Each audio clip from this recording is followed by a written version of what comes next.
to invite the first speaker today. The first speaker will be Rune Bergstrøm, Senior Advisor and Incident Commander at the Norwegian Coastal Administration, the Kystverket. Norwegian Coastal Administration ensures safe and efficient traffic along the coast and into ports, and is responsible for the national emergency preparedness against acute pollution.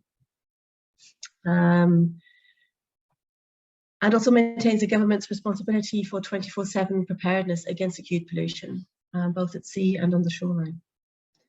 So Rune will speak about plastic pellets as acute pollution and speak about experiences in Norway from the Transcarrier incident. Rune, you have 15 minutes. Please go ahead. Thank you. I will start to tell you a little bit about the Norwegian Coastal Administration, a bit about the background and the Norwegian Pollution Act and how this has been figured out to handle cases like this in Norway. And of course, our experience from the real accident here.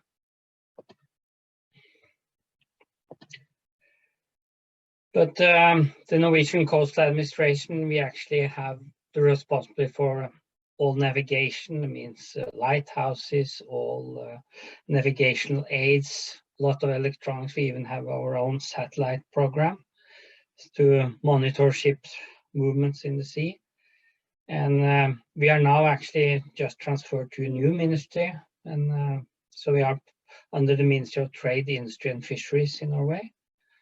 And it doesn't make, we used to be under the Ministry of Transportation, but it doesn't change the tasks that we had to deal with anyway. So, but we both are working to have efficient transport at sea, because in general, transport at sea is better for the environment than other forms of transport. And we also try to do everything to make the sea transport greener, with both helping budgets, harbors, do everything to actually have as green as possible transportation. And as you may know, Norway is the nation that actually is quite far ahead when it comes to new ways of propulsion systems based on electricity, hydrogen, ammonia, things like that. And we work closely with all the developers who work with that.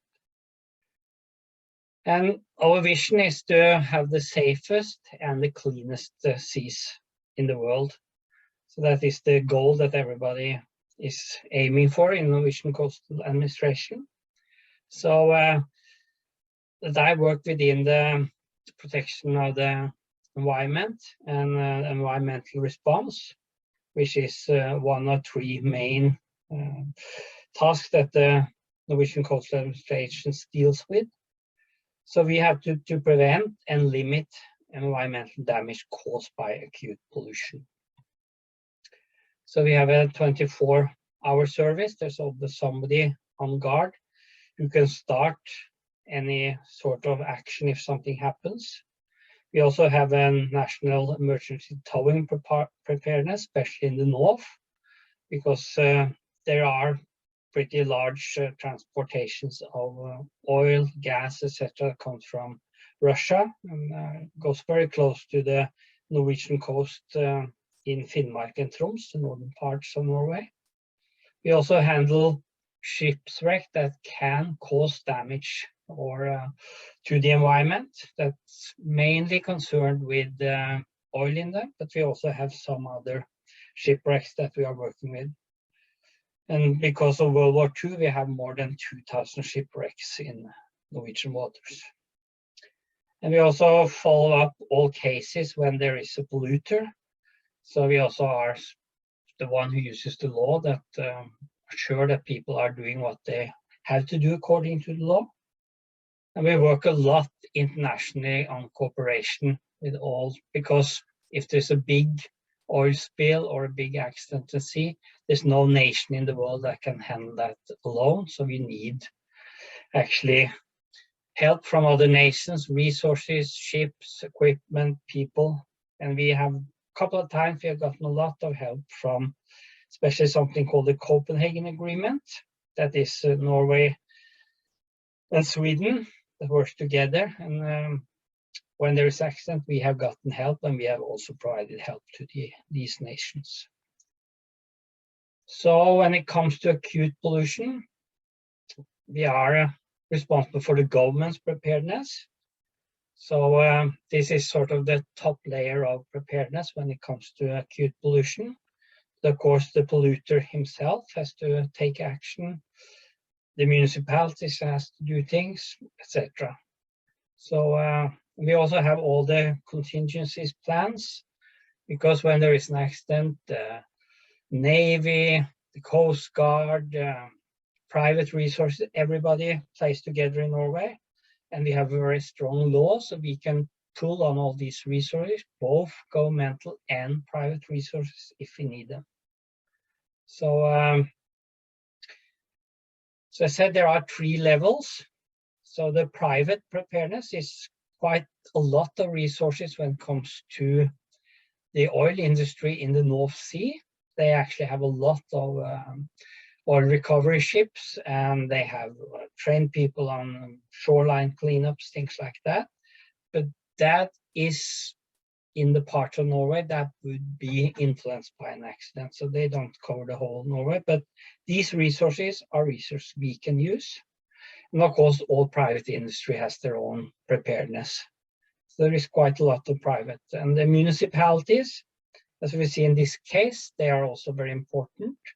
They have to dimension themselves for typical local incidents they may have within their own borders. And they have to give assistance to us if there's a large emergency. And they also work in 32 regions where the municipalities has an agreement with their neighbors. So they have these intermunicipality preparedness regions called the EUA in Norwegian, which means Interkommunale utvalg mot akut forurensning. So it's acute pollution that they work with. So then I'm coming to the trans-carrier incident. We already seen the movie. It happened far down there, and this is we have a system where you can see where things probably would show up, and we did that to get help from Norwegian Meteorological Institute to run different scenarios, different wind currents, and where they would hit. And this map is pretty accurate where it actually happened. The only thing is we haven't gotten any report from Denmark that they saw anything from this accident, but the Danish coast has a lot of sand, and we see that these pellets, if they're small amounts, they disappear very fast down in the sand. So the main thing for us, what we didn't know if this was within the law, what we define as an acute pollution there, or if it's more littering, then it's actually only the municipality that would be responsible for cleaning up in Norway. So that went to the highest level, and also to, there's a body in Norway where the government, when they don't agree about the laws, that they had to bring up these cases to, and they are deciding if this was acute pollution or not. And the decision ended up that this is an acute pollution situation because it happened acute and it could hurt the environment. And that was mainly concern, was that the plastic pellets could be eaten by seabirds, fish, and that could affect the populations. So that's why it was defined as acute pollution. But as you know, the bureaucracy doesn't work very fast, so that took quite a long time before that was decided. But when that was decided, then we said that this is a national emergency, and then the Norwegian Coastal Administration can actually take share. Then we took contact with both the insurance company and the ship owner, and they both were Norwegian, and they both were very concerned about the influence that the accident could have to the environment. So they have been following up very closely, and we had a lot of meetings with these bodies to see what we're doing, how we're doing, how much resources, how much input we should have to clean up. And in addition, the ship owner has actually used more money than actually just for pellets. They also cleaned up all the marine litter. So this was not a really big accident. It's just half a container we're talking about. But when you see the numbers, it's 620 million pellets. And that's why they showed up everywhere. So there's a lot when you actually see that, but the amount, and if you have heard about the accident in Sri Lanka, it's about 100 times more. So, so the stakeholders then, when we say that this is a national emergency situation, then it's Norwegian Coastal Administration who makes the decisions.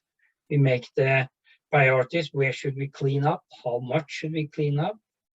And we also, all the costs goes through Norwegian administration, and they are sent to the polluter, and that they are represented by the insurance company, which is Gard, who's also situated as Grid in Arendal. So we have a very close cooperation with that insurance company and had many cases during the years with them. So we know them pretty well and they know us. So. And the ship owner, they had people who followed the whole operation, and they also made contracts with Oslofjorden Friluftsråd, which has been playing a much more important part in this accident than if it had been an oil spill, both because they started cleaning up before we said that this was a national accident that we had to be in charge of, and also because they have contact with all the local communities who's doing cleaning up from marine litter. So both we and the ship owner used that way of contacting all the people who's doing a lot of the work out in the field. So we used the EUA, the response units along the coast, the local communities. They have been very important. They did all the surveys, and they surveyed more than 1,000 locations. Tells them they walked a lot of seashore. And so the Oslofjord Recreation Society, they actually had, they got the working plan for us, but they followed up all the organization that did the private cleanup companies, which there are a lot of, because there are money from different sources that you can apply from. So there are quite a few companies who sort of has that as a part of their income. They could have other incomes too. So they normally do a lot of different, they could have people that are unemployed to get starting a job. They have all different types of people connected to them, but they have a core of people who's very trained, very used to working on the shoreline, how to operate boats, which is very important because this is dangerous work. It's easy to happen accidents. So they have actually done the beach cleaning. So we also were very concerned about how would this affect the environment. So we used to had to do what we call fingerprint analysis. That is very important because we had to know if these pellets that we found along the coast actually came from that container, from that production of pellets. And as you know, this is a global problem. There are pellets all over, and we also have pollution sources from factories both on the Swedish west coast and on in the Porsgrunn, Bamble area in Norway. There are a lot of old pollutions of pellets in those areas, and they have cleaned up quite a bit, but when you go in and you search the beaches close to these factories, you find also other sorts of pellets. And we were concerned about additives because the plastic I had here was very clean, was made of polystyrene, and it didn't have all the additives that comes later in the process. If you want to produce it as a hard plastic, one that can resist sun for a long time, different you put additives, or if it should be a softener. As you know, many of these additives are really bad for the environment. So we had to see if there was any additives. Luckily, there wasn't any there that we had to be especially concerned about. And we also looked at seabirds and fish, and we had a lot of eider ducks that died in the Oslofjord that spring at the same time. And they were collected to see why they died. And we also had an addition on to actually see if they had been eating and if there was a lot of pellets in their digestive tract, but we couldn't find any. So that was not, they actually didn't get enough food. It didn't have anything to do with the extent of pellets. And we also collected a lot of fish, small size fish, because on those they could actually block up the digestive system. So Norway has a very long program of monitoring the fish population in Skagerrak. And because we had that program, we sort of used the fish that they collect, and they would see if there was any effects, and they couldn't find anything. And as you see, there's a link at the bottom of this slide where you can go in and actually find the reports. They are not in English, all of them, but they have English summary, so you can figure out the main findings of those reports. So see all the places we took field samples. We had to go broadly out to see if we got some from Sweden too, just to be sure that it was from the same accidents.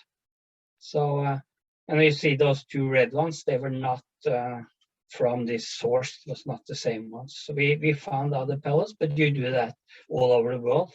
This is a global problem, but not in the amounts in Norway, and we have never seen this in Norway before in these amounts. You see there from the fish and what they did. I don't want to go into it, but it's a lot of fish, 623 fish, 9 different species were tested. So there were no traces of plastic were found in any of the samples. The seabirds, you see the eider ducks that, and as was mentioned, there are environmental quite a lot problems connected to the Oslofjord, and there's been a lot of focus on that in the last years. And with these dying eider ducks, we also took 50 of those and went truly through the digestive to see if there are any pellets. But there was only 2. One had one in the bill and one had swallowed one, but there was no, we couldn't explain the increased mortality that we saw. Back to the operation, we had more than 1,000 locations reported, and they all have been surveyed, as I said. And of those, there was 434 that had so much that we defined them as a working position that had to be cleaned. And if it was smaller amounts, when they were surveying, they would collect it. They would bring some light tools with them so they could pick up small amounts. That very often happened. So as we also saw, that it was very important to have a fast response, which is a bit bad if that's, as now we know that this is defined as acute pollution. If we had started as soon as they showed up, I'm sure we would have cleaned up even more, because then we would put more resources into the effort in the first weeks when they were more collected, they were easier to pick up because they weren't down in ground and down in the vegetation.